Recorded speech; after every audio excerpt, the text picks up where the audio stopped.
நமஸ்தே ஸ்கந்தாஸ் இந்த யூடியூப் சேனலில் இன்றைக்கி நம்ம விஷாரத் பூர்வாது தேர்ட் பேப்பர், அதாவது தமிழ்நாடு சிட்டிக்கான தமிழ்நாடுக்கான இம்பார்ட்டன்ட் லிஸ்ட்டு. சென்னை சிட்டியை தவிர மற்ற எல்லா சிட்டிஸ்க்குமே இது இம்பார்ட்டண்ட்டாக இருக்குது. ட்ரிச்சிக்கு இம்பார்ட்டன்ட் அப்படின்னு சொன்னால் உங்களுக்கு புரியும்னு நினைக்கிறேன். Visharad Purvardh third paper full and full Tamil 100 மார்க்ஸுக்கு 2 பிரிவாக பிரிக்கப்பட்டிருக்கு. பிரிவு 1 பிரிவு 2ன்ட்டு காமனாக ஒரு விஷயம் சொல்லிட்டாங்க. நீங்கள் எந்த பிரிவில் இருந்து வேணாலும் 3 கொஷின் அல்லது 2 கொஷின், அதான் பிரிவு 1ல் 2 அல்லது 3, பிரிவு 2ல் 2 அல்லது 3, டோட்டலாக நீங்கள் 5 எழுதணும் அப்படின்னு சொல்லியிருக்காங்க.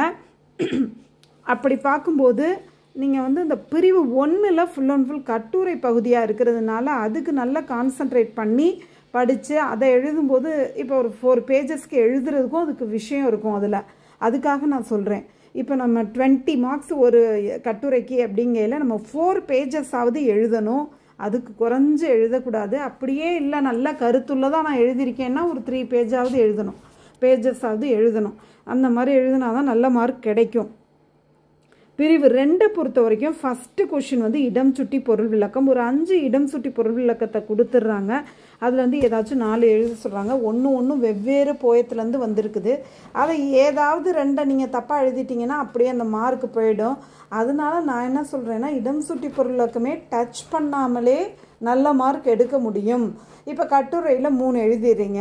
இப்போ இந்த செயல் பகுதி பிரிவு 2 செயல் பகுதியில் இந்த இடம் சுட்டி பொருள் விளக்கத்தை தவிர்த்து எக்ஸ்ட்ரா 3 கொஷின்ஸ் இருக்கும். அதிலிருந்து நீங்கள் எது தெரியுதோ அட்டன் பண்ணிக்கலாம். அப்போ டோட்டலாக 5 எழுதிடலாம். அந்த மாதிரி இடம் சுட்டி பொருளுக்கு அட்டன் பண்ணணுங்கிறது கிடையாது. இல்லை நான் நல்லா படிச்சிருவேன், எனக்கு இடம் சுட்டி பொருள் விளக்கம்னா ஈஸி தான் அப்படின்னு நீங்கள் நினச்சிங்கன்னா இடம் சுட்டி பொருள் விளக்கமும் படிச்சுக்கலாம். அதை படிக்க வேண்டான்னு சொல்லலை, ஒரு க்ளூ மாதிரி தான் நான் இதை சொல்லிகிட்டு இருக்கேன்.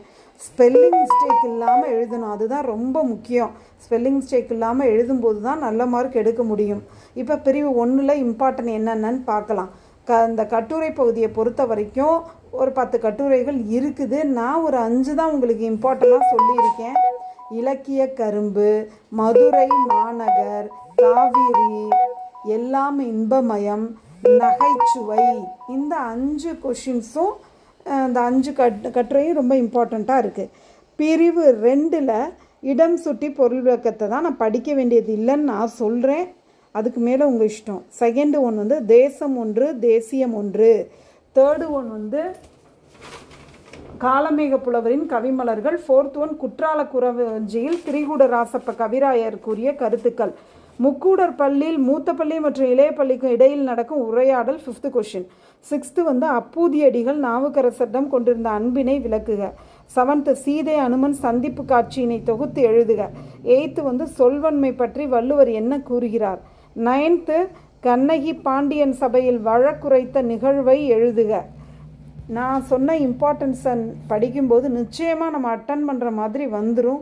நல்லா படித்து நல்ல மார்க் எடுங்க. ஸ்கந்தாஸ் இந்த யூடியூப் சேனலை இது வரைக்கும் சப்ஸ்கிரைப் பண்ணாதவங்க சப்ஸ்கிரைப் பண்ணுங்கள், லைக் பண்ணுங்கள், ஷேர் பண்ணுங்கள். தன்யவாத்.